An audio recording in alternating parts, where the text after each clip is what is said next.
Hello everyone and welcome to the Creative Noahland podcast. On this episode, we're joined by abstract artist Claire Garrard. Now, abstract art is possibly one of the most popular forms of artwork, but also arguably one of the most contentious, with a common misconception that you're just slapping some paint on a canvas. It's easy. It doesn't mean anything, or that anybody can do it. Well, in this episode, Claire gives us an insight into what it actually involves, and for her at least, it's so much more. Claire discusses her intuitive creative process, with music and emotions always at the heart of her work, influencing the colour palette, the mood, and the composition of a piece. Often bold and immersive, Claire explores the synesthetic connection between music she loves and visual expression, using them to translate some of life's highs and lows into her art. It's never a straight road in these things though, and we also discuss Claire's journey to get to where she is now. Spending 10 years drifting through various non-creative jobs, feeling somewhat lost and unfulfilled, until a life-changing moment forced Claire to rethink and reassess everything she was doing. Now established as a full-time artist with a solo show coming up, we also discuss some of the more universal things like overcoming imposter syndrome, building resilience, balancing motherhood with creativity, the importance of community and mentorship, and so much more. Claire's passion for her work and also the power of connection is infectious. So sit back, enjoy, and let Claire tell you why abstract art, for her at least, is a whole lot more than just slapping paint on a canvas. Let's get into it.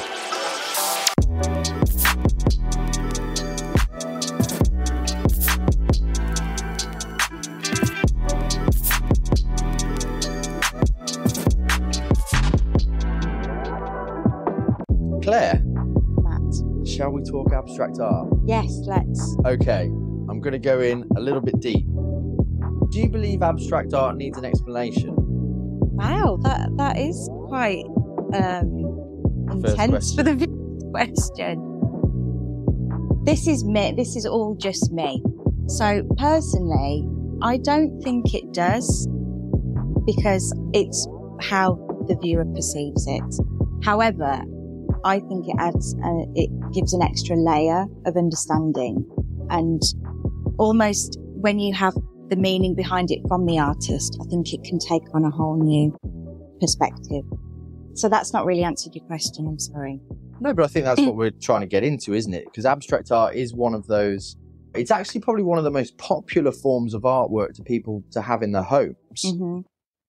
But it also, please don't take this derogatory, it's probably the one that people go, well, I could have done that. Oh, yeah. You know, Yeah. and I'm sure you get that. Yeah, you do hear that. How does that make you feel as a abstract artist? Do you feel like that belittles what you're doing a little bit, or do you not let that affect you? It used to, but it doesn't so much now, because I've been doing it long enough to have built up a resilience. And also, from my point of view, I know and understand how much goes into a piece of work. And it's not just that physical piece of work. It's the hours and hours of, you might have done explorations, you might have done experiments, but it's not just that. It's the inspiration that you've absorbed over the years. It's everything that you've ever done, basically, goes into a piece of art. So it's not just physically that paint on the canvas. It's all the experience, knowledge, everything that's gone into that, and part of you. We are a result of the inputs that we've received, right? Yes. So, okay. You're an abstract artist now, but you didn't begin like that, did you? You studied fashion design at university. Yes. So there's before that even, because of knowing that I was going to sit down with you has made me reflect quite a lot on things. So I never really knew what I wanted to do. So after I did my A-levels, which were not creative at all, I went to university to do business studies, which was a complete, it all went tits up, and I left. I hadn't even done a year, hated it. It wasn't your thing. It wasn't my thing. No. But I think there's a sort of a pathway that people are expected to do, aren't they? Which doesn't, the whole academic model, which could be a whole other podcast, doesn't fit every single child, student. You do your GCSEs, then you do your A-levels, then you go to university, then you get a job. And I don't think that was meant to happen for me, and it didn't happen. So I left university, came back home, had an office job, and then I'd started making my own clothes for clubbing. Okay. So it's the 90s. I am a child of the 90s. Loved that, loved meeting people, loved going out, and thought, what am I going to do? What am I going to do with my life? I don't even know how it came about. I was like, I'm going to do fashion design. Okay. But to get onto that course, because I hadn't done any creative A-levels, I had to do a art foundation, which was just a year, but I absolutely loved it. So I did photography, fine art, textiles and graphic design. You dip your toe into everything, Yeah. don't you? And you do art history as well. So in my head, I was thinking, right, I just need to get this course done because I just need it to get onto the BA honours course. So unexpectedly, absolutely loved the fine arts. You would get assessed in each module, and in the fine art, I got a distinction, which everybody was falling about, like, what the hell? Do you remember what you did? Yes. So it was quite abstract. So it was like a repetitive pattern of leaves. It had started off as leaves, and then I'd blown them up, really gone into the detail. So it wasn't, you didn't look at it and think it was a leaf. So it was quite abstract. But then I made these huge, I can't remember where we got them, but these massive rolls of paper as big as this wall. Oh, wow. And painted those in this repetitive pattern, had paint dripping down it. I'd done all these explorations and to get to that point, and, but really enjoyed it. So yeah, went through that, finished that course, then got onto the degree course, which was 3 years. But you didn't, which was the fashion design degree. So you didn't take that passion for the fine art. Yeah. I know you said you had a love of designing clothes when you were going out clubbing, but just thinking back to another artist, Ava, who was actually in the fashion industry as well. Which I listened to, and it was so interesting listening to her because a lot of her story resonated with me. Yeah. So did you choose fashion? Because Ava chose fashion because it seemed like the sort of safer option. Was that in mind? It was a bit, because in my head, I'd decided I was going to do fashion design, then I was going to move to London and I was going to get a job there, because you can just get a job. Yeah. Because, it was the early 2000s. Right, like big city. Yeah. Yeah. I couldn't bear to stay here. No offence, Sutton Coldfield, because I'm back here. But I was desperate to get out of the town and into a big city to see what might happen. So I guess this was maybe a gateway to do that. How did you find the fashion design degree? Did you find you excelled at it? Did you want for the fine art in any way, or did you take some of those skills? Because I can hear in the project you did for the foundation almost like the repetitive pattern. That's textile design and stuff like that, isn't it? Well, no, the fine art thing, that was left then because it was quite intense, this course, which is, listening to Ava, I was like, oh my God, that's so true. And it was, you had to do a dissertation in the last year, and you had to do a collection. So I had a sewing machine and I made my own clothes for me, but I'd never learned pattern cutting and what an art that is. It's really hard. And we were making our own patterns to make garments, but there was a lot involved in it. And there was a lot of fashion illustration, which I quite enjoyed. I don't draw so much now, but when I do dip into drawing, I think I've always enjoyed that. But there was not the fine art side of things. No, and like you say, these fashion design courses, they tended to be quite intense. All of my group of friends, we'd all agreed we were going to move to London, and they one by one didn't. They all fell by the wayside, and I was the only one that did it. What gave you the bravery, the strength to go, right, no, I'm going to do this. I'm going to move to London? Well, I was a bit, again, I don't really know what I'm going to do. I'm a bit drifting. I'd split up with the previous boyfriend and had just got together with Marcel, who I'm now married to. And I was like, I really want to go, but I've just started this relationship, which feels very meaningful. But I was a bit caught now. And I remember my mum, and I remember vividly, she was ironing. I was like, Mum, what am I going to do? I said I was going to go to London. Now no one's coming. And she just went, well, you've got to go, haven't you? And I think I needed that. And maybe if I hadn't have had her say that, because it would have been easy for her to say, oh, don't go. Get a job around here. Get a job, but family. it'd be fun. But she was like, no, you need to go, don't you? And Marcel was also very much like you've got to do it. If you don't do it, I think you'll massively regret it. Did Marcel stay here or did he come with you?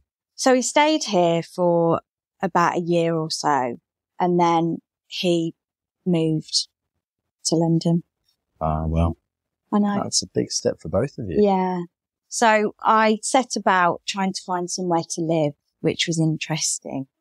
We saw some real howlers for ridiculous money. And then I found a room in a flat share in Tulse Hill, which is about a mile from Brixton, and got a good vibe from that. So that was it. Right. I'm going to move there. Didn't have a job. Yeah. Nothing. So I moved to London. That's quite brave. Sign on. Okay. Yeah. Well, a girl's got to live, Yeah, you know. Of course. And then there was a pub in Herne Hill, which is also very close to Tulse Hill. And my parents had come to sort of settle me in, and they said, we'll go for lunch here. Anyway, we went in there and it was absolute carnage. It was a shit show in this place. So I basically just walked up to the guy that was in charge and said, I think you're really struggling, aren't you? Do you need some more staff? Because I need a job. And he was like, oh shit. Okay. So he gave me a job. So I worked there for a while. That was interesting because there were two guys that owned it, and one of them, his wife was a producer for Big Brother. Oh, okay. At Endemol. Yeah. So, and this is when Big Brother was big. Huge. Yeah. So that was an unusual and interesting job. The chef used to be a private chef for Tina Turner. And going from living in this little town and everybody knowing each other and being sort of thrust in the deep end, which I'd done to myself, but it really pushed me. Opened your eyes to the world. Massively, hugely. You know, Brixton 2005, it's not for the faint-hearted. Yeah, now it's all blooming farmers it's very markets and stuff gentrified now. like now. It wasn't then. No, not at all. You'd pop out the tube, and by the time you got to your bus stop, you'd been offered 3 or 4 different types of drugs outside the KFC. So that was that. And then I just joined loads of, when you're trying to find a job, agencies. Okay, yeah. Joined loads of agencies, said, just send me for interviews. For anything? For anything. To do in fashion. Oh, you were still trying to do it in fashion, but it was not the creative side. So I wasn't getting anywhere. I wasn't getting any interviews. I wasn't getting seen, and it was really frustrating. I'm going to be working in this pub forever. And then they said, right, we've got you an interview with a supplier in Baker Street. So can you get there? Yeah. Yes, of course I'll get there. So I'll go for this interview, and it goes really well, but I still don't really know what the job is. It's not anything I've really heard of, but it's working in like jewelry. So I was like, okay, yeah, did my sweet talking, whatever. And then on the bus, because I couldn't even afford the tube, on the bus on the way home, they phoned me to say, oh yeah, you've got the job. Cool. Yeah, but still didn't really know what the job was. But I thought, I'll just got to do it. Job's a job in London. Job's a job. Yeah. So, it was merchandising, but not in a creative way. So basically this company was a supplier to Marks and Spencer's and Next and a couple of other accounts. They were their main accounts, and they would supply jewelry, gifts, textiles, scarves, gloves, hats and things. And as a merchandiser, you are in charge of making sure that the designs get to the factory. They make the samples then get bought by Marks and Spencer's. Then. So it's very much logistical rather than creative. It's total admin. Yeah. And then you've got to make sure that they're shipped in time for the launch. And then you're looking at what's selling the best.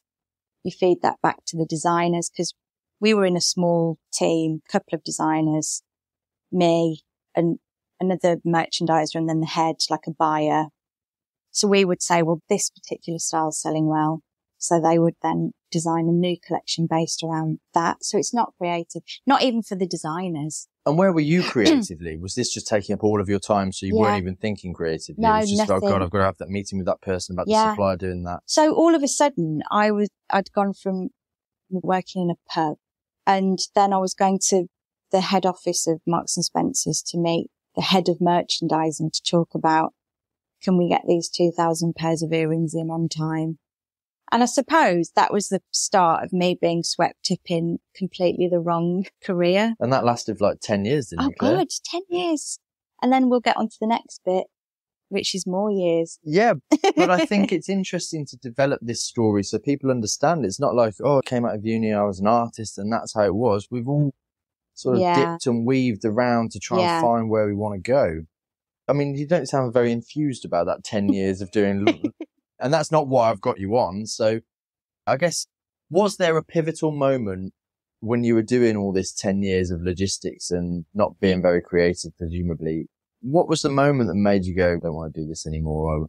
I want to find that creativity. Well, it came much, much later. And also within those 10 years, Marcel and I went traveling for 10 months, which was, I didn't realize until not that long ago that hugely influenced me creatively. So we did a little bit of America and Canada because we had friends in Canada, but then we did a long stretch in New Zealand, Australia, Thailand, Vietnam, Laos, Malaysia, and a little bit of Singapore. Just me and him before we had kids, which culturally I'd never been out of Europe. Oh, so it's a big eye. Oh my, yeah. Especially Southeast Asia, you like. Oh yeah. And so all these things, although you don't realize it, are adding to layer upon layer of inspiration that you're absorbing all the time. It's that inputs we were talking about, isn't it? You get more and more inputs. And it really does change your output. So then after that, we moved back to London and I got another job, which was slightly more creative for a fairly mid to high end jewelry company. But it was hugely stressful. I used to run the QVC account. QVC, for anyone who doesn't know what QVC is a shopping channel based in the UK. So that was a big account, but it was a very stressful job. And then I got pregnant with my daughter. So we stayed in London for a bit longer, but then decided to move here. What was the major catalyst though? Just didn't want to raise a family in London? We basically couldn't afford. I didn't want to go back to that job. It was really having a detrimental effect on my mental health massively. It's even when I think about that time, it makes me feel jittery and horrible. It was awful. It was it was a toxic environment. And I didn't want to go back to that. And so we couldn't afford to pay for nursery fees. We had a lovely flat, but there was no garden. And we have all our families here. So we decided to move. Was that daunting after, or did that feel? I really struggled. I imagine after having the bravery and courage to go to London and get out of the small town mentality we've discussed, and then to sort of, you've done it, but coming back, do you almost feel a bit like, oh, it defeated me? Yeah, kind of. Okay. And at the time, I felt like it was a step backwards. And also, the whole having children is really messes with your identity, I think. To begin with, it strips away your identity. For me, it did. I don't want to speak for anybody else. And then also moving back here, and I'd literally look out the window and be like, where's all the people? Where's the culture? Where's the vibrancy? And of course, you can find that. Again, you've just got to seek it out a little bit more. It's not on your doorstep. It's not on every street corner, yeah, is it? Like it is. I mean, in London, I used to go before kids. So I'd get the train to London Bridge, go through Borough Market, go to boil the food for dinner, pop out by the river, walk along to the Tate Modern. And there used to be a Mark Rothko room that was just full of Mark Rothko paintings. Oh my God. Incredible. It's the most immersive. I love his work anyway. And I'd just go on my own and I'd sit there and just literally let it take over you. You could just forget everything and just stare at those paintings and the way they lit them. And, you know, it was so beautiful. What are you feeling at that time? Because obviously Mark Rothko is renowned for having that powerful effect. People sometimes sit in front of his paintings and cry. And do you remember what you're feeling when you're looking at these Rothko paintings? I think that I was possibly thinking, I'm not doing what I'm meant to be doing. I'm failing myself somehow, but I can't get out of this now because I was on a really, you know, I was being paid really well. It was a stressful job. I was going to Milan. We were traveling with work, which is way more glamorous than it sounds. It's not glamorous at all. But there was certain like kudos with working for this particular brand, but I wasn't work-wise. I wasn't fulfilled. And I think I used to go there so much because I needed Link to remind me. And it took a really long time even from that point to get where I am now. How long ago was that then? So my daughter's 11 and it was before her. Oh, wow. Yeah. But when you're in it, you're living that sort of life in London. It's the churn, it's the hamster wheel, isn't it? You know, you want to get out. You're on the wheel. If you stop, it's very difficult. There's no way then that I could have stopped working a job, a safe, secure, contracted, employed job. I couldn't have done that then because we had flat. We wanted to do this. We wanted to do that. And somehow when you're on that wheel, you don't think for yourself. Your time's not your own. Got to be there at this time. You can't leave till that time. Even outside of work, you're doing work. It was hard. So how do we get from there, moving back to the Midlands? You know, you're craving culture. Can't go to your Rothko room anymore. Not easily. So how do we get from there to here? So then I had my son and I then just needed a job, any job. Again, seemed to be back to that point. I just wanted part-time, something easy. And no one would even interview me. So I ended up working for my brother, which ended up being for quite a long time. I mean, that's just the nature of wanting to be secure, isn't it? You're raising a young family. Yeah. Art's not the most... No. When they're young like that, there's only 2 years between mine. You are like in the trenches. It's really hard work. And if for anybody who's being creative and they've got very young children, I absolutely salute you because to carve out any sort of time for yourself is very difficult, which is why probably they were that bit older when I did finally say, right, that's it.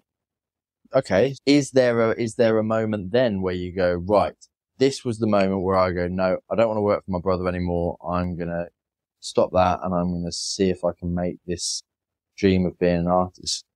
I did start painting it. What made you do that? Well, at this time as well, my dad had become ill. So there was quite a long descent into dementia. So I was working part-time. The kids were really quite young. And as a family, we were trying to manage that situation. But I did start painting then again, not very often, here and there, because I think that it provided a necessary escape. From everything. From everything. Dementia, family, life, bills. Yeah. What were you painting? So I'd get canvases from like charity shops that were cheap because I didn't have loads of money at the time, which is quite a good tip actually. If you're just starting and you just don't want to worry about, oh, this canvas cost 25 quid. Literally just go to a charity shop, pick up anything, put a couple of coats of white on it and then go from there. So it was abstract. It was just me not even thinking too much and always with music. So that's my biggest obsession. That was how I'd lose myself, because it was very difficult with Dad. And then I think you're saying, where was that point? When he died, although it was not unexpected and we knew it was coming, it absolutely devastated me, absolutely floored me. I was not ready. I didn't know how to cope. And he died in the July of 2019 and I was 40 6 weeks later. So it was quite seismic. Those momentous moments Yes, in life. Yeah. which was difficult. But I continued in that job still after, because we went into lockdown. And then obviously you're homeschooling children. That's really stressful. There was no time for art or creativity at that point, because I was still working and trying to do the kids. But it got to the point, because my dad was an artist.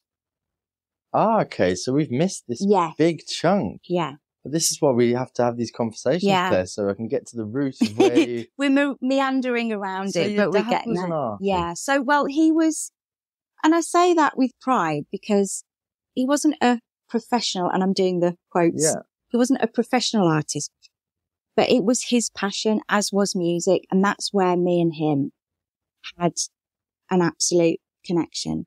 I mean, at like 17, me and him were going to see jazz at Ronnie Scott's in Birmingham. We were going to like the town hall to see Fat Chop's big band. I mean, I was a complete anomaly in my friendship group, because I was like, oh yeah, well, me and Dad are going to see this saxophonist this weekend, or a big band, or he loved. So that was our shared passion. What sort of stuff artistically did he create? So he does landscape. He did landscapes, and he'd worked in oils, but he later worked in watercolour.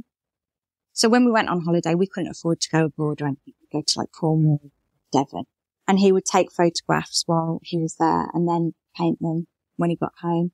And he retired early. So when I was doing my degree, he was at home. We used to spend a lot of time together, because I lived at home, and then after then lived with my boyfriend, but I was always around. And so at the old dining table, he'd be like doing his painting one side and I'd be doing my fashion illustration the other side with a bit of Miles Davis on. Yeah. So, yeah, I'll show you some stuff. Yeah, I'd love to see, and perhaps we could include some in the show notes. That would be cool. It's completely different to what I do.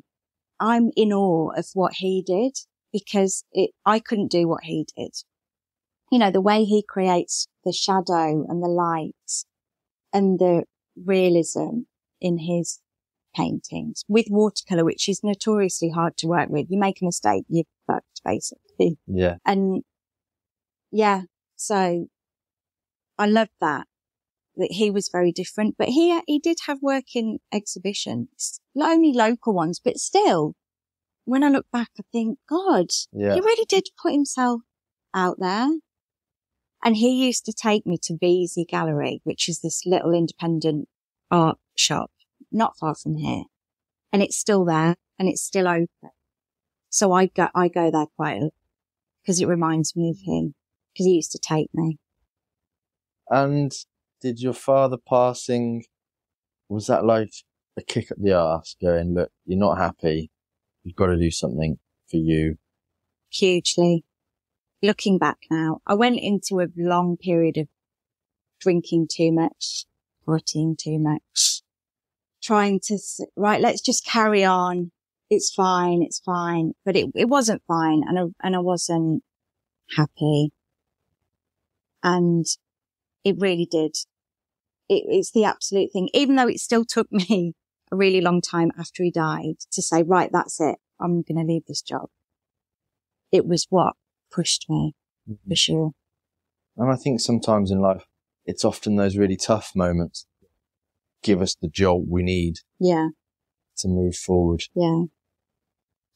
There was a lot of discussions about it with myself, because he's going to have to support the whole family, because obviously you don't just say, I'm going to be an artist now. No, And then have a paycheck every month. doesn't work like that, It's sadly. absolutely not. Quite up and down, isn't it? A roller coaster A roller ride. coaster of finances sure. and frustrations. So Marcel was fully supportive in let's get you doing what you really want to do. Yeah. And also as a part of that, I had spent so much time rushing from place to place, working part-time with my mind being on the kids, when mine with the kids, my mind's on my job, never fully being present with anybody, rushing, stressing. And I just simply couldn't fucking do it anymore. It's like, what am I actually doing with, it was quite I don't know about you, but when I got to 40, it was quite existential. Say more. What are you doing with your life? Really? Yeah. Not from a family side of things, but I just thought, I've done this degree. I've never done anything with it. I felt like I was failing, if I'm going to be honest, at that point, because I felt like I wasn't being true to me. And well, actually, you understand what? You've thrown all your energy into caring for your father, caring for your family, raising kids. Like you said yourself, it's very difficult to focus on you, and that's obviously. And I suppose maybe it had just come to that point naturally where I was able to say, okay, now it's my turn, maybe. I've done this, I've gone through this awful time with losing my dad. But he did it. He found a way to carve out that time to enjoy that. I need to do that. Every job I've done, I've never felt like I've fitted in particularly. I've never felt like I was excelling because truly it was never really what I wanted to do. You're filling gaps to get to. Yeah. You're on the wheel again. Right. So now I've got this job and now I need to work through promotion, money and more responsibility. And this is not me judging anybody. That suits some people, but it doesn't suit me. And I think you see that in a lot of creative people. I think it's very difficult. And we speak about it all the time. Look, we're not taught that the artist is the conducive way of making money. No. We're now in a time that that's sort of changing. There were no role models for me. I don't know about you, but when I was doing my A-levels, for example, there was nobody around who was making money from art that I could see that would make you think, God, I could do that. Which is why I also, and I was going to say this earlier, is that what kind of role model am I for my children if I'm just doing something that I don't really want to be doing, and I'm even subconsciously projecting that I'm not really happy and I don't have much self-worth because I'm not reaching my full potential. And I think they need to see that. And I love the fact that they see that now. So they've got their dad who's really successful at what he does, and he's always been such a hard worker and he will never let us down. And we are his world and he will do everything to support us, even to allow me to do what I need to do. Well, it's an offshoot. I don't want to be cliched, but happy wife, happy life. And also, You're not wrong. No, but more than that, I mean, that's quite flippant. But what I mean is when you love someone, you want to see them excel. Yeah. You want to see them be happy. You want to see them fulfilled. You want to see them meet the dreams that they want to do. And he could probably feel that you weren't happy. Oh, yeah. Definitely. And I felt more rewarded in the last few years than I have my entire adult life from doing what I do now. So come on then, Claire. How would you describe your style of work? Well, And has in some way, since deciding to do it full time, have you seen an evolution in your work because you've given yourself more time to focus on? Yes. Okay. Definitely. Yes, for sure. There's a lot of questions in there. No, that's fine. The first year of doing it, obviously I made like zero money and I didn't know what to do with myself because I'd never been self-employed and I didn't really know what to do. And so, okay, what does that look like? You're going, right, okay, I'm going to be an artist now. I've never been self-employed. Do I buy a sketchbook? Do I buy some canvases? Because yeah, you're learning on as you go, really, aren't you? Yeah, there was a lot of self-reflection that first year. And I did meet up there's a local artist who lives not far away, and I met with him. That was really interesting. And then I got approached by John from Cosimo. Also previous guest on the Creative Nolan podcast. So he has this company called Cosimo that is a platform for artists. So you can sell your work on the website, and there's a community. And that was really good for me because I like connecting with people, and it's very social. I'm very social, and it's very lonely when you just got the dog to work with. So that was good. So John got in touch and said, I think your stuff would work well. Would you like to put your stuff on Cosimo and join the WhatsApp group? Because there's always a WhatsApp group. There's always a WhatsApp group. I've got about 17,000 of them. So that was really good. Was that in some way sort of flattering? Because presumably you produced work that these people had seen. Is that just through social media? Just social media, yeah. So that it was really flattering. And because I was like, because still I don't have that many followers, right? But being a child of the 90s, that doesn't bother me too much. I get work, so it doesn't correlate for me, the number of followers. That doesn't equal work for me. So, but even then I had hardly any followers, and most of those were my friends and family. So it was really nice for John to reach out, and it was a little bit of validation. So for that year, I think a couple of friends approached me and say, could you do something? So I would create work for them. Obviously, I had no idea of pricing or anything like that. So it was a pittance. But this is all part of the journey. This is how you learn. And also you can't expect to charge mega bucks when you're starting out. Yeah. You know, you've got to find your way. So there was a lot of, what am I doing? Oh God. I mean, all the time, still now. But it was all abstract. It was all abstract. You went straight in and went and acrylics, okay. Because oils are very hard to work with. And the way that I work is there's multiple layers. And the way my brain works, we were talking about this earlier, weren't we? That there's so many layers and I work quickly. And so I need it to dry quickly. Yeah. So acrylic works for me. But then later on, I did introduce watercolors, which I really actually love working with, which is maybe a nod back to my dad, but I use them in an abstract way still.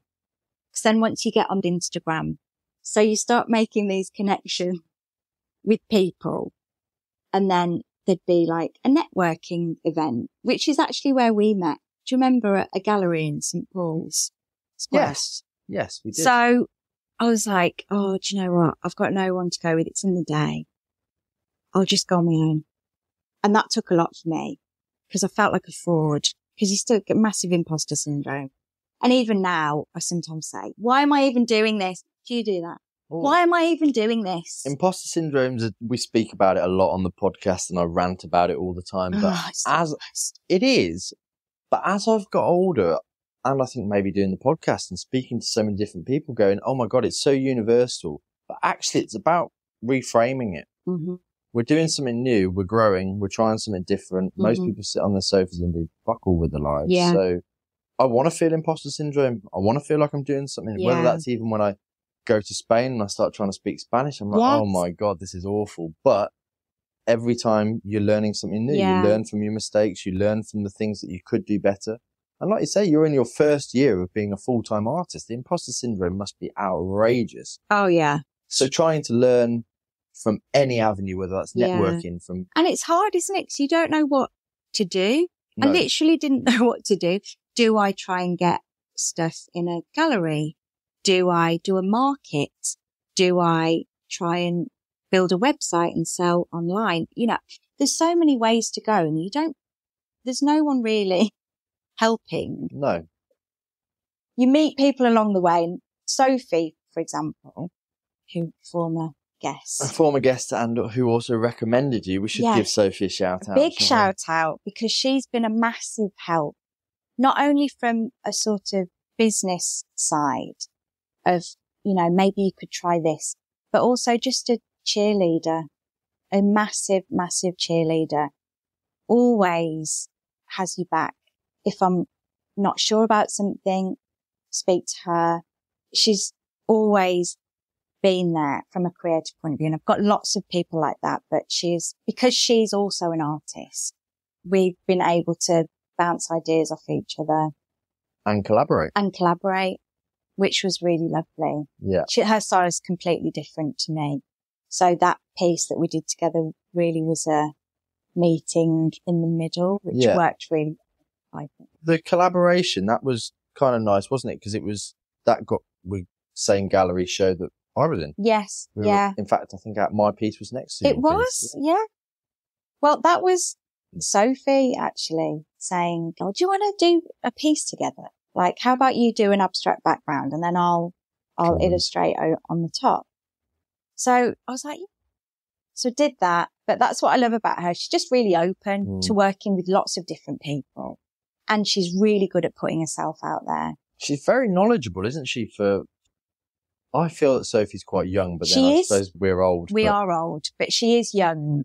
But she's knowledgeable. And I think even people who listen to her podcaster will see that she's got that determination that I think, I don't know, exuberance of youth, confidence of youth or whatever. She's not been worn down by life. She's definitely not been worn down. No. But I think what I've learned from her is resilience and to not take things personally. It's a reoccurring theme with all the artists, entrepreneurs, everyone. It's like, you can't give up at the first hurdle. No. You've got to if you really want it, you've got to build the resilience. Yeah. And it does pay off because that first year was shit, but it's all part, of the journey. Were you close to maybe giving it up at points in the first year? Oh, loads. Really? Yeah, loads of times. Just though it's not viable. It's not. Oh, yeah. I started looking for admin jobs again. Got no money coming in. You must have had a few little gems throughout that year that go, no, I've got to stick at this. Or what was it? I think really joining that Cosimo network was really nice. And then I had a couple of commissions. Although there were people I knew, it was still pushing myself to create work for other people, which was something, it sounds stupid, but that hadn't really entered my mind. I just wanted to do art. There was not necessarily an end game at that point. Well, you don't necessarily think about a commission, do you? No. When people say, I want to be an artist, you just go, I just wake up in the morning, look at the blank canvas and create whatever the hell I like. It's so easy. Yeah. But it doesn't work like that. So what were friends sort of asking? How did that work? Did they just see work that you were producing, or I want something like that? Yeah. Or was it a bit more, because abstract is, like we said, it's one of those, well, my interiors are sort of this colour. Yeah. Will that dictate the colour palette? Will that dictate style, aesthetic? So the way that I work now, and this is taken years to get to this point, and this is where I'm comfortable with how I work, is that someone approaches me, and I have to remember they've approached me because they love my work and they want to invest in it, and they are going to look at it every day in their house. So any bit of imposter syndrome, I banish at that point, because you have to. Because if you don't go into that project without thinking, I can do this, they want me to do this, it's not going to work.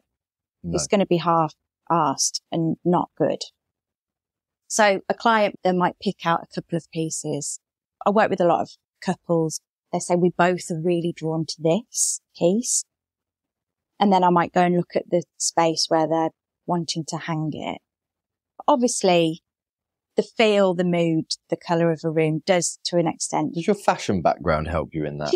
I think it might do. That beautiful soft pastel on that wall would work perfectly with this vibrant. Well, yes, because so Tom and Claire, I did a commission for them, and this was a biggie for me. So it was Claire's 40th birthday, and Tom asked me to do a piece for her, and she didn't know. Is this a recent? This was this. Oh, wow. No, sorry, last, because we're in January. 2024. It was 2024. Okay. Over the summer, and it had to be delivered for her. I actually took it to her 40th birthday party, and she didn't know.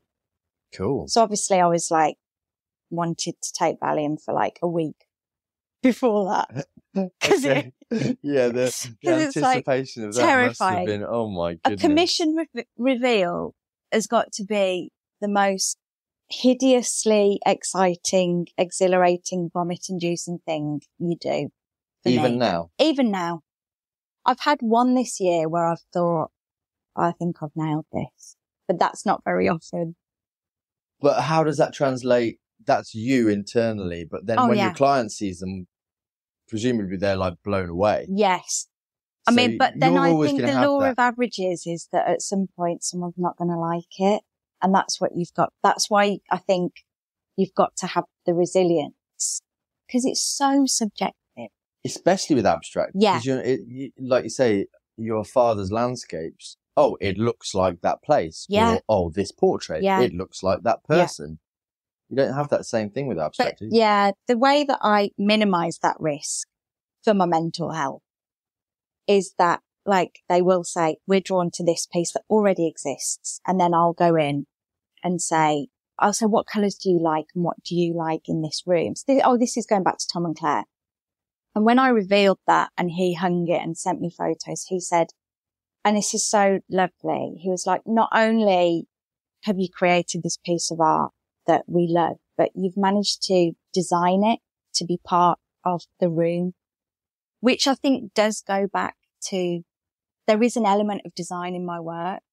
But because I think that for your layman viewer, viewing abstract art, they probably say, oh, it's just brushstrokes splattered here, there. But like you say, there's compositional design has to go into it somewhere. And then maybe that's something we'll talk about, but I did a course with a Canadian abstract artist beginning of last year, which was revelationary. It was incredible. In what way? Can you tell me more about that? So it was a course that was designed to work with your intuition and looking at composition and working them together. So it wasn't about technique. It wasn't for abstract art for beginners, for example. It was already, we were kind of established artists or we'd been practicing for years, but it was working out how to trust our intuition. Yeah, How to do that? Oh, it was amazing. So she's called Pauline Jans because she's my mentor as well. So she deserves a shout out. She's incredible. She's very established artist. So how does that work? Because we've spoken in other podcasts about having mentors. Often it's more in a business sense. How does having a mentor help you as an artist? And what role does she play? So first of all, we were all on a course together and there was maybe 3 of us that were from the UK. And because she's Canadian, the majority are Canadian or American. There are also people from France, Germany. So a really lovely mix of people. So there's already a good community there. So we'd have Zoom calls every 2 weeks. You'd have an actual course, which you'd do online.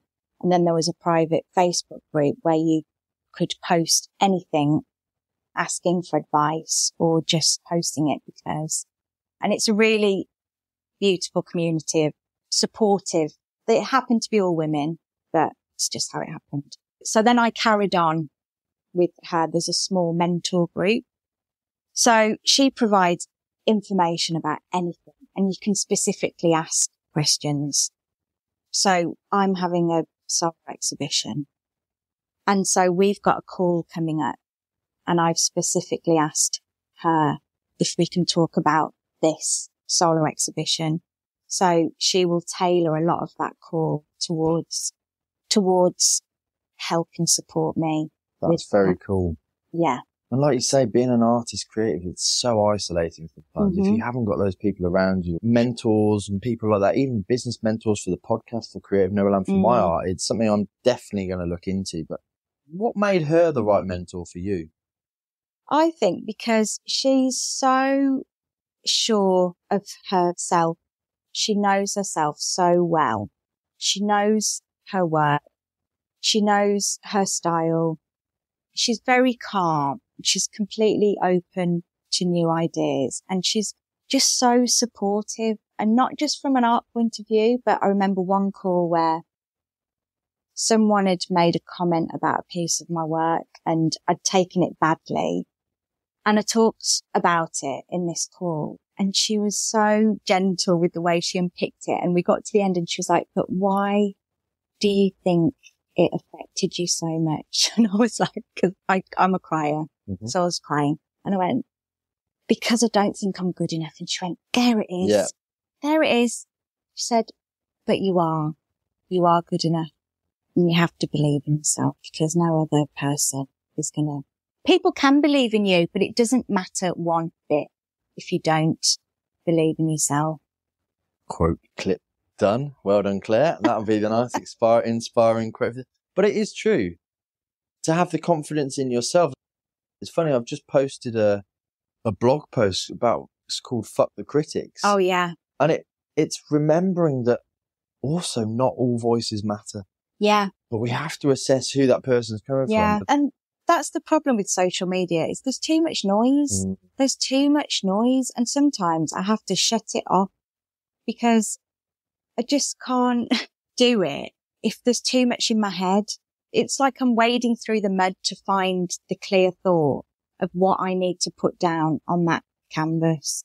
And if there's all this noise between those two things, I just can't do it. And that sort of says more to me about how you're working, and it is more emotive than just go, oh no, I need this colour. I'll just throw this down and that's abstract art and I'll just throw this on there and they wanted a bit of red in there. Yeah. The way you work is much more emotive. You have to be in tune with that. Oh yeah. If I'm not in the mood, and this took me a really long time to realise, if I'm not in the right frame of mind, just don't even go there because I will create work that I think is shit. But then I suppose I've had other people come on and go, look, you've just got to sit down and do the work, whether you're feeling it or not. That doesn't work for me. Right. Interesting. That does not work for me. And if that's the case, then I'll do something completely different. Still might be creative, but I might do some drawing or I might even just tidy the studio. That always makes me feel better because it's not like this all the time. Believe me. Or, I will go for a run or I'm always listening to music. That's the biggest thing for me. And I read a lot. So I might go off and do that because I realise the value in stepping away. For me, if I step away and there was this piece, which has got 3 paintings underneath it and it was going wrong every single time. And Nina, who's my daughter, she went, Mum, you need to just leave it, go away, come back to it. And she's 11. Yeah. So I did indeed leave it, go away and come back. And then it just came out. Yeah. It was exactly what I needed to do. And this is about the noise. We need to stop trying to listen to everybody else and you need to start listening to yourself.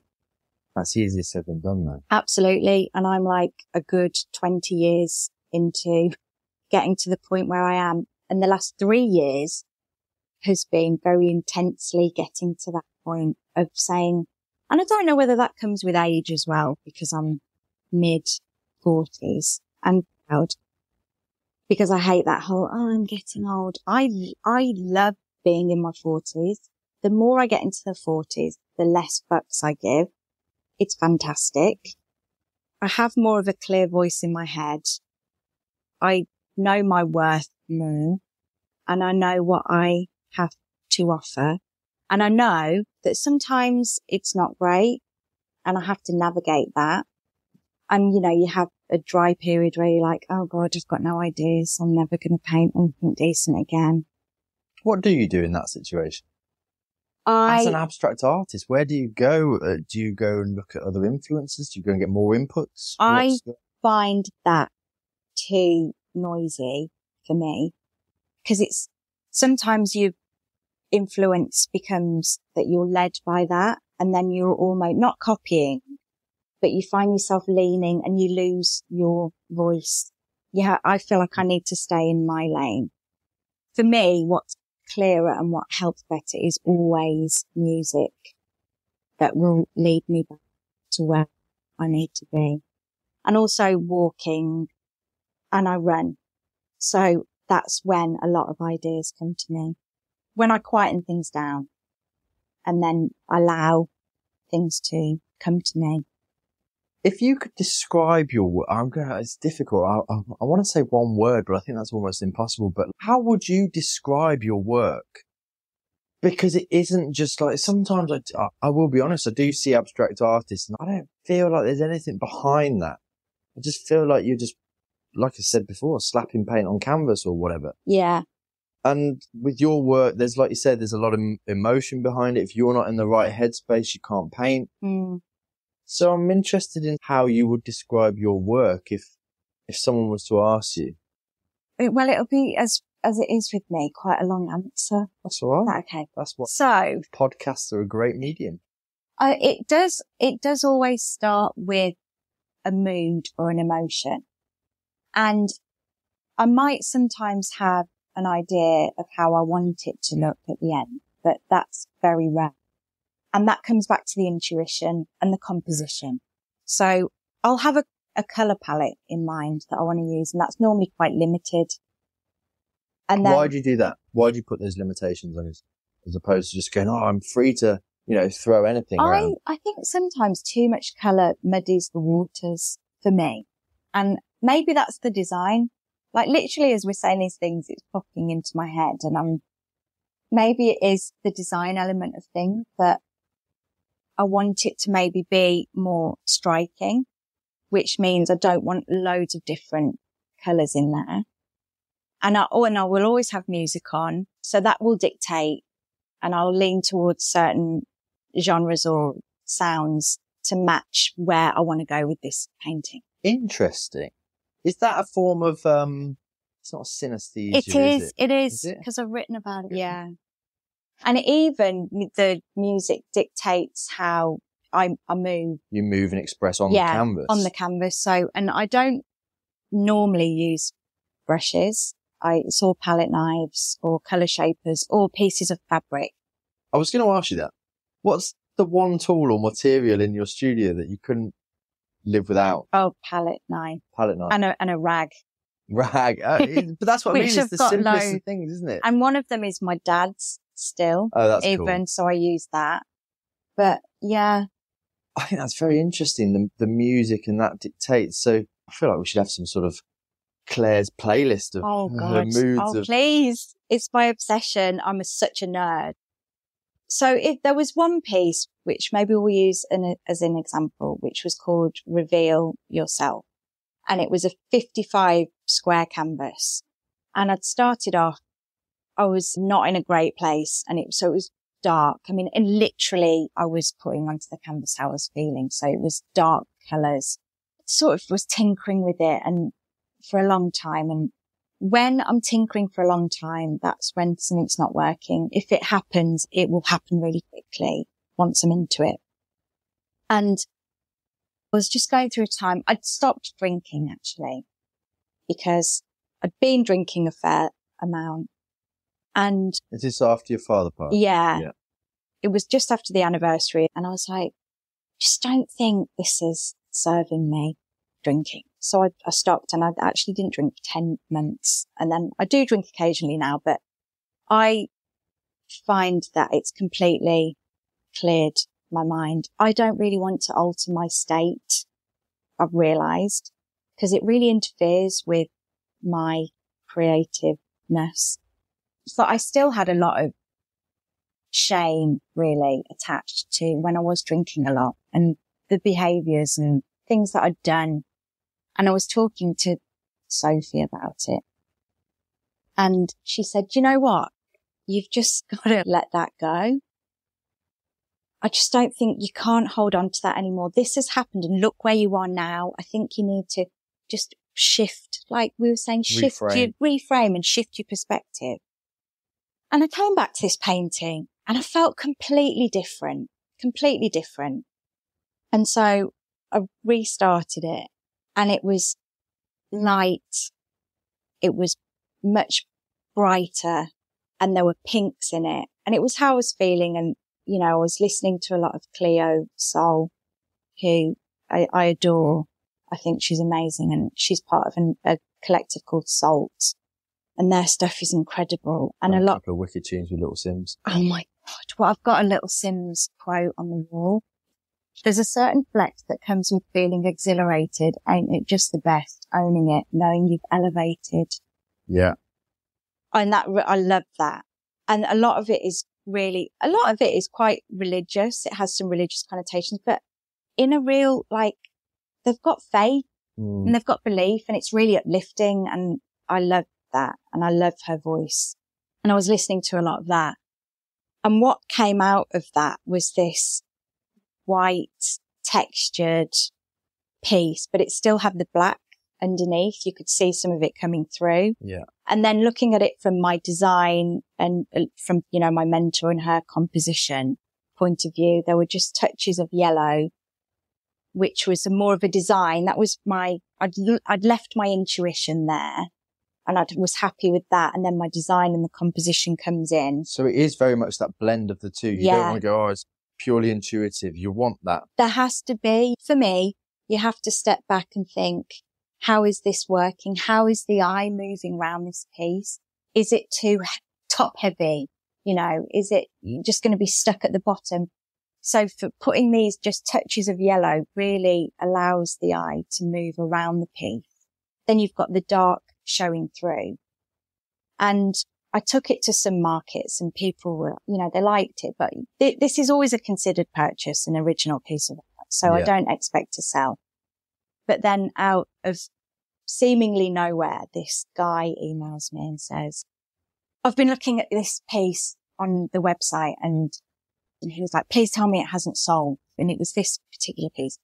No, it's here. I've actually got it with me. And he was like, I'd really, really like to buy it. And I was like, okay. You know, cause every time that happens, you're like, oh my God, this is amazing. It never gets old.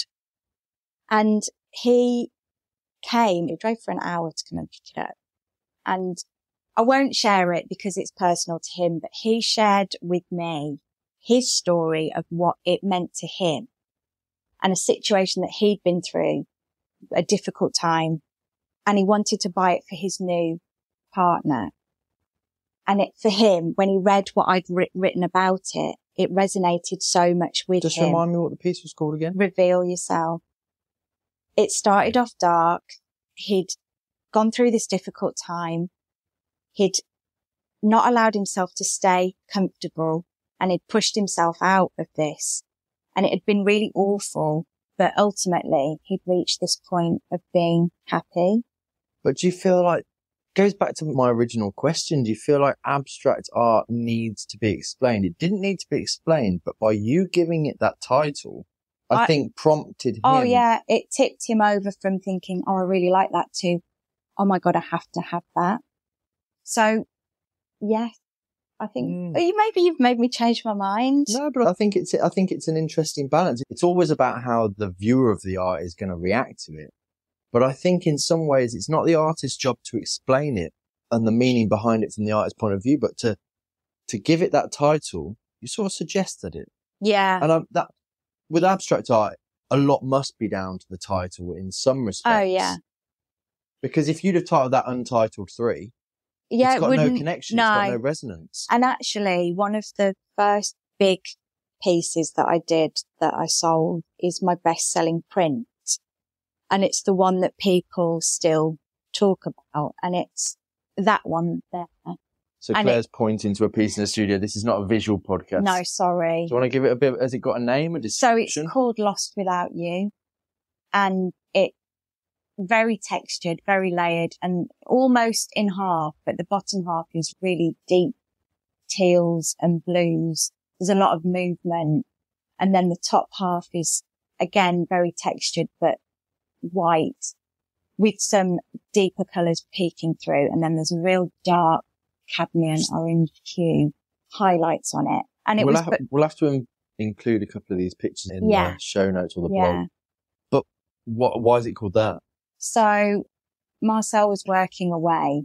He worked abroad for a chunk of time. So I was like literally lost without him. And it was really hard. And I feel everything really deeply, everything. And it's a blessing and a curse because when it's great, it's like, oh, it's so good. I'm loving this. It's fantastic. But when it's not good, it's really, really. But do you think that helps with you creating? I think so. Because you said you don't create when you're not feeling it, but you create when you're in a dark space and use dark colours and you go, right, I'm going to express that. I think when I'm in that neutral, that's when it's not good for me. If I'm really down there, shit, that is good work, as painful as it is. And when I'm up there, those peaks and the deep troughs are actually where you resonate. When you're sitting in middle ground, it's not good. Which is awful, actually. Maybe I want to be in middle ground a bit more. I don't know. But no. I think the greatest art doesn't come from middle ground. No, it doesn't. Sorry. It comes from extreme highs. It comes from extreme lows. Because everybody's, can be average every day. That doesn't inspire thinking, doesn't inspire feeling. Growth. It doesn't make you want to go there. And that's why we have to embrace imposter syndrome. Yeah. It means all of these things. Because the guy that bought the original of that, he just couldn't walk away from it. And he then came and asked me about it. I love this. He was like, what's it about? Like, it had the name of it, and I told him what it was about. He said to me, it's like, you can be down in the depths. And he described it how I'd felt it. So I felt a real connection with him. So I was glad that it had gone to him. Like Reveal Yourself, it was meant to go to this lovely guy. Do you feel that? Yeah. He was meant to have that painting. And it hurts a bit to let them go, because it is literally a part of you and a moment in time. But, we have bills to pay also. That's the juggling. But that's why I think it's interesting talking to you. I mean, I know a few abstract artists, but I feel that with you more. And I'm not going to say that no other abstract artists do it with emotion or expression, but with you, I can feel it. I can hear it. And like you said, that picture was supposed to go to that person. Oh, yeah. And he said, for me, when I look at this, it's like, it feels very turbulent at the bottom. You're in the depths. But if you just try and look at, then it's going to get better. It's going to pass. It's going to be calmer. Just try not to stay down there too long. The only way out is through. Yeah. Just push through that. And hopefully you'll come out the other side, which is what happened. But Do you think in some way that your art is a way for you to process your health? Yeah. Like you say, those extremes and those highs and those lows that we all go through. Yeah. Because with that feeling everything deeply, I do struggle sometimes, which is universal, but there's been times when it's been really bad. But I think it was so bad before because I hadn't allowed myself to have this outlet that I have now. Then it manifests in drinking too much or partying too much. Yeah. Right. Or making poor choices, making bad decisions, and not sort of thinking I'm worth something. I'm creating something and putting something into the world, because I do think what you put out, you get back as well. So not just in my art, but generally in life, that is something that I really try to do a lot more now. But is it dangerous wrapping your self-worth up in your art? Yeah. Because what about those times when it doesn't sell or something's not going right and suddenly you go, well, this is me on a canvas. Yeah. That's hard. And that's where I've had to build the resilience, because sometimes if you're at a market, for example, and it does feel like, here's my whole soul and thoughts and feelings laid out for all of you to walk past and comment on. And sometimes people might just walk past and you go, well, why aren't you looking at my soul? Yeah. But I'm really proud of myself that I've got to the point where I'm okay with that. I even had someone at a market say, are you famous? I was like, no. Well, why? Well, why is it all so expensive? Oh, okay. Yeah. And I went, because it is. I thought, I knew instinctively that to engage in a conversation about materials, wealth of knowledge, experience, she was not going to understand that. So I just said, because it is. And she went, and you sell stuff, do you? Oh, she was surprised. Yeah. And I said, yeah, I do. How do you feel? Like, because I mean, I imagine, yes, someone on a market might walk past flippantly and go, bloody hell, that's expensive. £2,000 for an original piece of art or more. Yeah. But again, it's down to where you are, I think. If you were in Kensington in London, I don't think they'd bat an eyelid if you were selling your price for the work that you do. No, it is down to that. Is that a bit of a like, oh shit, I feel like I've got to justify my price to this person? Or is that another one of those, who is asking me? Not all voices matter. Yeah. So that person, there was no point engaging with them. So I didn't, because it's not worth my time. And there's this song on Solange's album And it's her uncle, I think, her dad. And he's saying, you know, so if you can't see my worth, then this is not for you. And it's so true. Not everybody is going to like what I do. And I'm okay with it. Because if we all liked everything, we'd be in a right old mess. You know. Well, we'd all just be mimicking the same old things over and over and again. Yeah. And I do think that it's easy to get overwhelmed, especially when you're on social media. Everybody's doing it. Oh my gosh, there's so much competition. But I do honestly think there's a place for everybody at whatever point you're at. So I'm at a point now that I never thought I'd be. I can't believe where I am now from 3 years ago. And I've worked hard to get there. I mean, I know it's not just, we've talked about inputs and experiences and all of those things being a contributing factor, but what bit of advice would you give someone that's going, no, fuck it, I'm going to quit my day job and I'm going to go hell for leather. I'm going to put all my energy into this? That you have to be open to advice and you have to just try things and you have to put yourself out there. You have to push yourself out of your comfort zone. If you stay safe, you're never going to get anywhere. What's the biggest way you've pushed yourself out of your comfort zone in that 3 years? I think with commissions and now having a solo exhibition, which is what I think that I've worked up toward. But commissions wise, after that lovely Claire and Tom 40th one, well, I was also working on another one, which was 2 massive pieces in this. Just for the interiors company. Yeah. And I mean, they were the dream clients, this couple. She was just so lovely. And what I love about the people that I work with commissions is that we agree a colour palette together, but it's my input, obviously. I'm like, well, I think it needs to be lifted with this, but they allow me to do what I do. They don't want me to do something else. They want me to create something for them, bespoke to them. It's a commission, but it's not a brief. Exactly. Yeah. So, and that was a big job, and I had to custom made canvases. I had to look at pricing. There was a lot involved in that. Having it bespoke framed, everything to do with that job. And that was the one that I thought, I'm going to this reveal and I don't feel sick, which is what I normally do. And they love it. And it looks so good in the room. But you're proving the point, because every time you come up against imposter syndrome, you're just proving yourself that you can do it over and again by being brave, and you've got all this backup to now go, well, I've done this before. I did that reveal. That went great. I've got this one. That went great. And like you say, with any profession, with any industry, with any skill set, confidence. If someone applies you with lots of confidence and you've done the things that you're repeatedly going to do to build up that resilience that you talk about, it all gets easier, right? Yeah. And markets are good for that, because you wouldn't believe the people that I've met at some of these. Down to where you sell. Yeah. And I love that because, you know, I work alone, and a lot of the time I do markets not just because I would want to sell artwork, but because I need connection, not just with customers, but with fellow traders who, you know, you see the same people. Right. It's really lovely.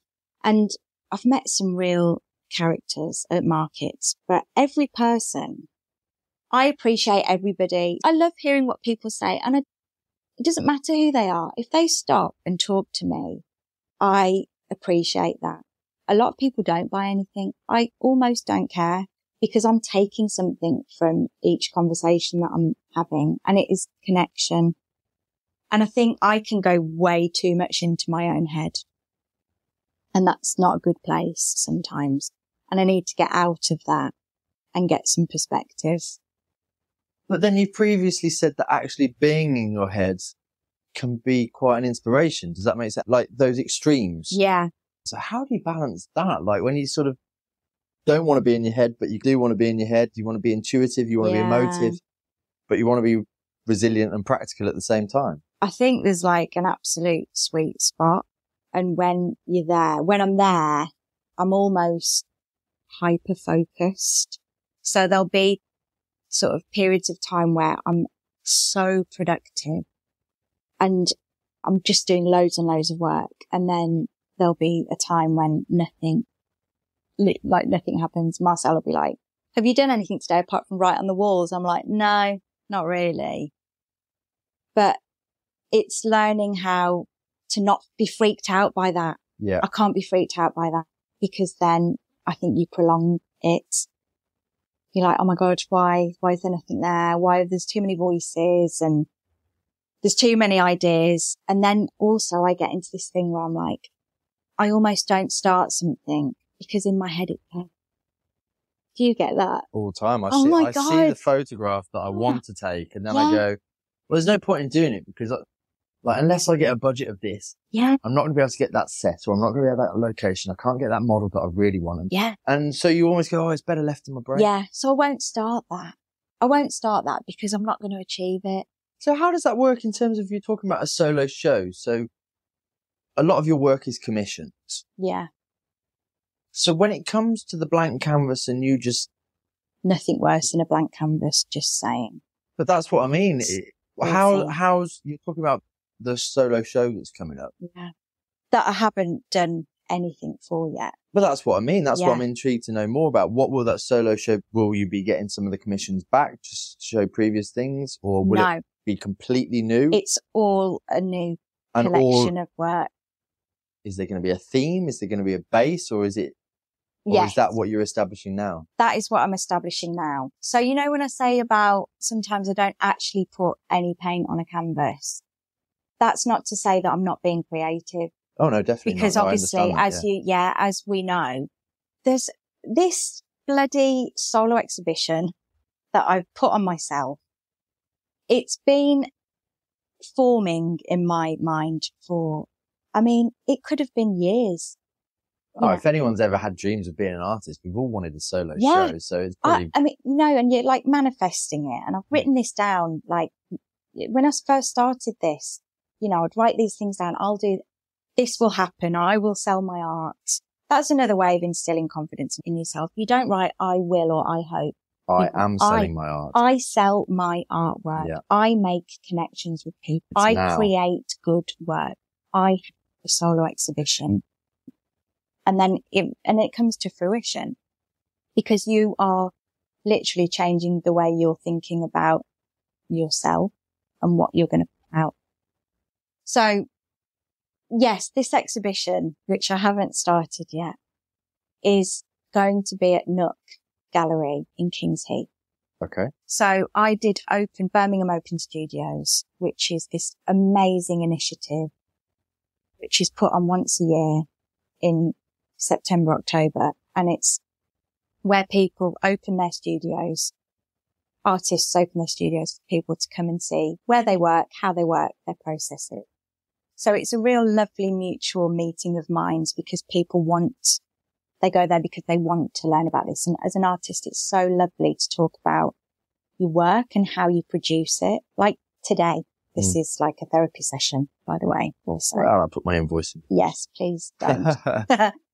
And so the catchment area doesn't reach very, so you can be hosted. Yes. And Gozia, who owns Nook, she's a handbag maker, designer by trade. She's absolutely fantastic. She's built a beautiful community. They have artwork, workshops. They have other people there in studios. So that's not where you do your abstract workshops now, is it? You can do them in any venue that you choose. Yes. Yeah. Yeah. So I had my open studios at Nook and it was absolutely brilliant. It fully revitalized me. There was 6 other female artists. We were all very different and we all bounced off each other and it was so creative, such a great weekend. And I created a piece of artwork while I was there over the weekend, which I've never done before. As I've said before, I work alone. So that was pushing myself out of my comfort zone. How was that like creating with people looking over your shoulder? Oh God, awful. But again, another thing to build that resilience and to build that strength. I did it. At the end of the Saturday, I completely painted over what I'd done. Oh, really? Yeah. That's not unusual for me. There's quite often 2 to 3 paintings underneath a final piece. I was like, I hate this. This is awful. I'm just going to have a mini existential crisis, which is also normal. But another thing I've learned is don't be freaked out by that either. So I write a lot of things that I refer back to. So on the wall in my studio, capitals underline, trust the process. There's going to be that point where I think it's shit. This is shit. Why am I even doing this? It's terrible. And then the next day I'll come back, as I did at Open Studios. And you go, oh, that's all right. Yeah. Actually. Oh, that looks kind of cool. Yeah, I'm going to just get these 2 colours onto my palette knife. I'm just going to loosen up my arms, my whole body, because it's a whole body thing. And I'm just going to put the down and step back and write. And then just that can completely change. I like what's happened there. And that's your intuition as well. Yeah.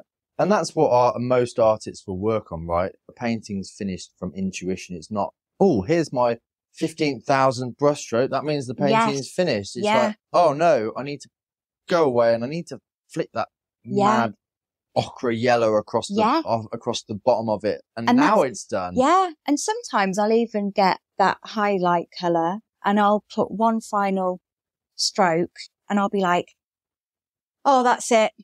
That's it. Yeah. You know. But again, that's down to intuition and experience, presumably. And also, quite often I will hang something and I'll go out, and when I come back and open the door and I look at it, I'll know if it's done or not. Those fresh eyes was the way. Staring at I mean, there's things hanging up out there that I'm like, still keep putting bits and bobs on. I'm like, just for God's sake. That's interesting, because Ava said the same thing, and hers, she never feels like, and hers is much more figurative. Yes, but she never feels like a painting's finished. That's it. There's always something else you could do. Oh, there is. But you have to let the viewer take over. Yeah, you've got to stop at some point, obviously, because if you overwork it and then you're like, oh, fuck. Yeah. Should have left it 15 minutes ago. Is that a common thing? Yeah. Is that why you end up overpainting? Yes. But that's why I also love acrylic, because it's quite forgiving in that you can go over it, you know. Whereas oils, you get that thickness. Oh, God, yeah. No, not for sanding me. it down. And it takes so long to dry. Yeah. So you don't get that fluidity, I suppose, do you? Yeah. Mine's quite bold and it's not transparent and, you know, immersive. I've gone back to your question you asked me about 35 minutes ago. How would I describe my work? It's bold and it's immersive and it's quite captivating. And whether it's calm or frenetic, there's always a sense of energy and movement. There you go. You answered your question for 35 minutes. That's how my brain works. Are there any, I mean, we spoke about Rothko, but are there any other artists that really stand out to you as being quite big influences? So, I've written them down because my memory is so bad, as you've heard, and I can't remember names. So Pauline, her work, I love. She's not so bold in her colour palettes. They're more refined, a little bit more muted than me. But I love her work. And Mark Rothko's we've talked about because I think it's so immersive. And having seen so many in real life, they had a huge impact on me. And there's also a abstract landscape artist called Gareth Edwards. He works in oil and I love his work. He's on Instagram like everybody is, but that is definitely worth a look. I'll get some notes off you and we'll add some links and stuff. But his is very immersive as well. It really draws you in and his composition is extremely clever. The way he frames abstract landscapes. Really beautiful. A lot of the canvas will be seemingly quite plain and then there'll be a swoop of something at the bottom. Right. It's really beautiful. And then from like a Birmingham network, I really like Anita Rue, her work. She's abstract, quite ethereal, colours are blended. It's just really beautiful. Again, very immersive. I think it's always nice to hear who the artists that people are interested in as well, because you can sort of see that, like we talk about inputs and outputs. Yeah. You know, the more inputs you have. Yeah. But I mean, I must say, I don't see Rothko instantly, apart from in the immersive colour. Yeah. Depth of colour, and probably. I think that's it. It's everybody takes something different. So from his work, I take the feeling that I felt when I was sat looking at it. That's what I take from that. Not the colour palettes or the style. And maybe that's just the way that I think. Someone else might visually take something from that, but for me, it's the feeling and the emotion. What's the most challenging part about being an abstract artist? I think it's the juggling of trying to run it as a business without sacrificing your creativity. How do you do that? Again, sometimes I've found myself thinking, oh, I know that this was popular, this particular piece, so I might create another piece in a series. And there I'm thinking more I've got like a business on. This sells, I better do more like that. Yeah. And I think that's where you can, yes, that's good if you've got an outlet, as in a selling outlet. But when it comes to being true to yourself, I think you have to forget everybody else. Otherwise, your work isn't going to be authentic. You can't think, will they like this? Or are the people of Instagram going to click like on this particular one? But that goes back again to what you're saying about when you get a commission. You have to tell yourself that this is my piece, but they love what I do and they want me to do it. Yeah. Rather than them going, oh, you have to do it in this colour and I want 3/4 of the canvas this and I want this. No one's ever done that, which has been fantastic because I couldn't work like that. They've always allowed me to do what I do, but keeping in mind a colour palette. But I like that anyway because I normally have a colour palette in mind before I start. That's the only thing that I'm generally. And it's amazing how many artists, creatives, entrepreneurs that I talk to will put those forced limitations on themselves because it means they will start that blank canvas. Yeah. Imagine if you're on a blank canvas and you've got every colour known to man. Oh God, you'd never start. But actually now you've limited it to 3. Yeah. Okay, I feel a bit more. And then something else might come in at the end. But like you say, I think you have to put that in place. Otherwise you wouldn't ever start it. Ever. Yeah. What do you think we haven't spoken about that we should? Have you got a date for your solo show? Yes, I have. Oh, you So put that extreme on there, so you've given yourself that target. 2nd of May. Wow, good work. Yeah. So, could we go back to this? Yeah. To that solo exhibition. So, I'd been ruminating and thinking about this for a really long time. And I was talking about it with my son, who's 9. And I said, hey, what do you think about if I looked back at points in my life and went back and how that made me feel, like moving to London, for example? And he was like, yeah, that's quite a good idea. But he didn't seem sure, but we were talking about it a bit more. And then it came to me afterwards that I think the other thing that is such a huge part of my life and connected me with my dad and also does with my mum too, and my brother, is music. And so there's certain things that I've realised if I wanted to go back to that point, then there's that album, there's that song, I'm there. And just the soundtrack of your life. Yeah, it is. It's like my journey through sounds, and like talking about it. I love talking to the kids about it because they just say what they say. They don't overthink it. So sometimes it's quite good to discuss things with them. And then I said to Nina, what do you think? And she was like, well, you have it on all the time. I think my Apple Replay said I listened to 58,000 minutes of music last year. And that's not including the radio and other things. So it is on all the time. And so this whole exhibition is going to be gigs, albums, songs that mean so much to me that it's going to be like a visual representation of how that makes me feel on a canvas. That's very cool. That's very cool. Hopefully. No, hopefully about it. You've put it out there, Claire. That's it now, isn't it? You've said it. It's well, and this is my, I keep pointing, but we're on a podcast. Yeah. This is like the beginnings of it. So Claire's now pointing to a wall that she's writing lots of notes, ideas, quotes. Does music define me? Is it an obsession? Yeah. And it's funny because I wrote down on my list, you're a big music fan. So how does music play a role in your work? And is that linked to synesthesia? Oh my God. And then look, I've written about synesthesia. Yeah. Seeing colours, patterns, shapes when you hear music. I would say it's without music, for me, there is no art. And how are you going to do that? Are you going to pick points in your life first and then go backwards?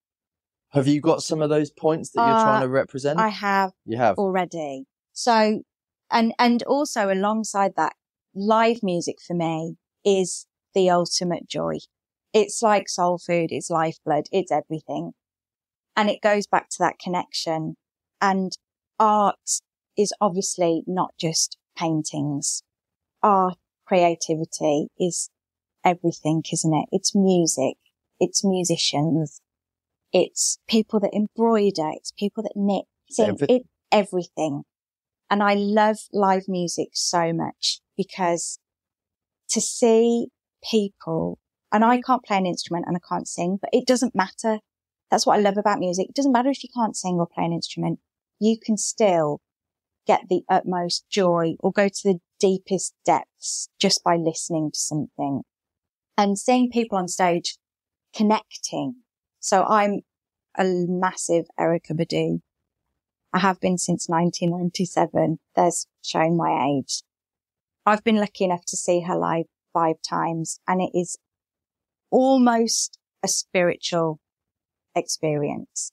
She is so connected to every single member of her band that if she wants them to go down a key, she literally will just move her finger the tiniest bit and they know what to do. If she wants them to stop and her just sing a cappella, they know what to do.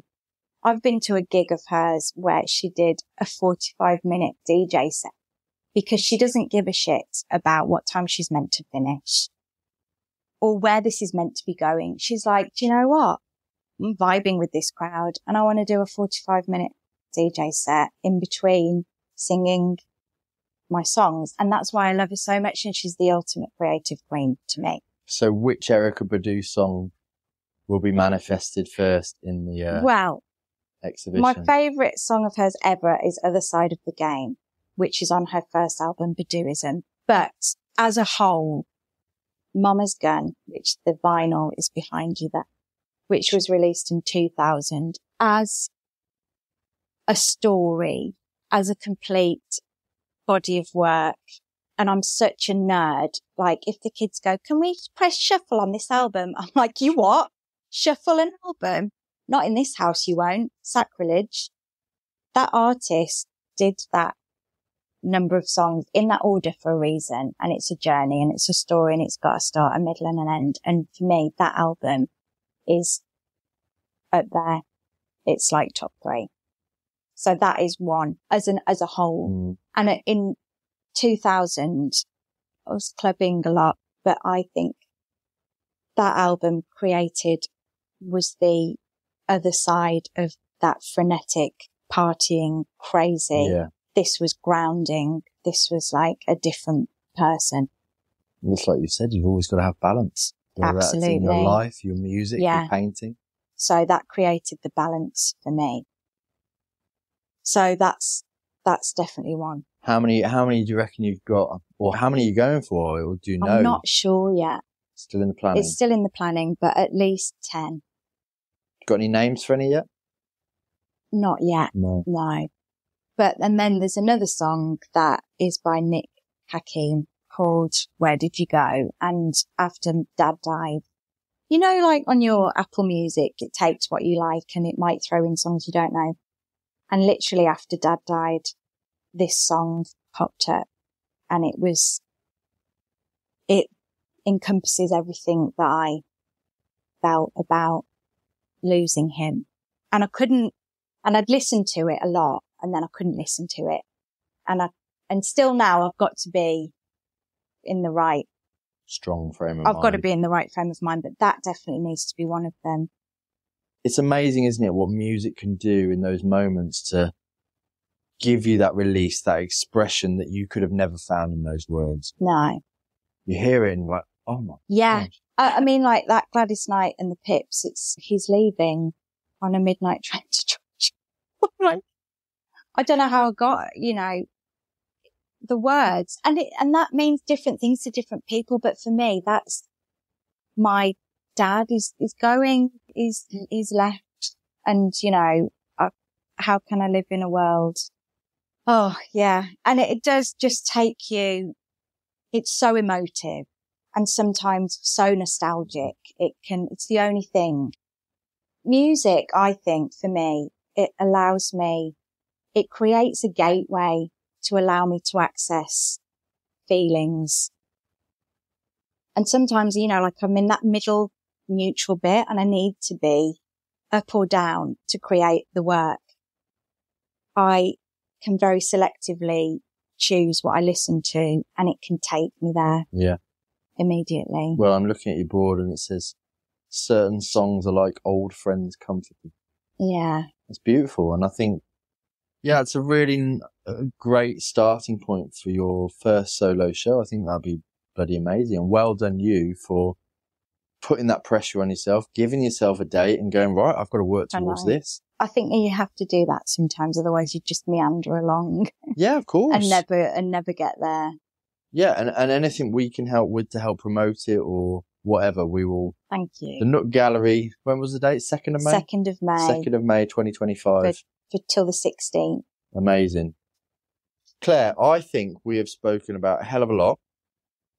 And I've already asked you whether we should have spoken about anything else, and we think we've covered. I think we have, We've covered quite a lot. There is a tradition on the Creative No Land podcast, which I have pre-warned you about. Yes, you have. And we've spoken, I mean, God, there's loads of quotes written all over the wall that we could just choose from. But I like to ask people some sort of quote that resonates with them or is inspiring for them, but also someone within your network who you think would make an interesting and inspiring guest to come on the Creative No Land podcast. Okay. Do you want my quote first? You can do it in any order you like. So, well, I think actually we'll say, I really like Greg Day. He's a photographer and I really like his work. So he does close-up headshots in black and white. I've seen them. He's done profile picture. Yeah. Okay. But as you can see, I do like sharing and I do like talking. I think I was at his house for 2.5 hours for what was like a 10-minute shoot. He was so interesting. He's also a massive music, but he likes to do these close-up black and white headshots where he actually was joking about how he spent 3 hours on this big crevice between my eyebrows, this frown of mine. I was like, cheers, Greg. But he likes to bring out all the features because he feels like people's lives can be shown on their faces. It's a map of where they've been, which I really like. And he does these beautiful write-ups when he posts something. He does a write-up underneath, which is really lovely. And he's just a top bloke and really interesting. So right. He's also shot Daniel as well, I believe. Yes, he has. Yeah. So he's cornering the market on Creative No Land podcast guests. Yeah, I think he is. So that would be he would be my recommendation. Great. And then I've actually got it here because it's quite long and I'm not very good at remembering things. But this quote is so there's a singer called Yasmin Lacey. And from her album Voice Notes, the first song is an interlude and it's her talking. And this is from that. So it goes, I saw this tweet from Flylo. It was like a few years ago now. And he said in the tweet, self-consciousness is the creativity killer. And that just rested with me so heavy. I just thought, this is it. Like, if you're going to do these things, you have to open up yourself, but it's scary. And making yourself vulnerable is scary because I think you have to get really comfortable with the fact that if you take risks and stuff and if you choose to expose yourself, there's like risk there. And sometimes you might fail. In fact, you will fail at some point, but the risks when they pay off, they're really high. And I don't mean that necessarily about music. I just mean in life. Self-consciousness is the creativity killer. So true as well. And how she's explained it. And Fly Low is Flying Lotus, who's a rapper. Yeah. So it's almost a quote of a quote. Yeah. So he said that self-consciousness is the creativity killer. And I just loved how she sort of interpreted that and her way of thinking about it. And it was her process of getting to the point of like, do you know what? I'm going to do this album and I've got to stop thinking about myself and everybody else and produce what I want to produce. And it is indeed an excellent album. There you go. And your music nerd stuff came right out there, Claire. Yes. I think that's a bloody good place to end. Self-consciousness is the creativity killer. Wow. Claire, thank you so much for doing the Creative Noahland podcast. I can't wait to come to the show in May. 2nd of May, put it in your diary. I will be putting it in the diary. And if there is anything we can do to help promote it or get it out there, we will do it. We're all a bit of a community and we've all got to help each other out. Yeah. So, Claire, thank you very much. Well, thank you for having me. I've really enjoyed it. And you send me that invoice, yeah? Of course, yeah. Thank you for listening to the Creative Noahland podcast. If you found anything inspiring or useful in this episode, please consider subscribing or maybe sharing the episode with a friend. Anything you can do to help promote and support Creative Noahland is so beneficial and I really appreciate it. Check out the website and sign up to the newsletter to be the first to know of everything that's going on here in Creative Noahland. Thanks again for listening, and until next time, explore, inspire and create. Better to have a short life that is full of what you like doing than a long life spent in a miserable way. And so, therefore, it's so important to consider this question: what do I desire?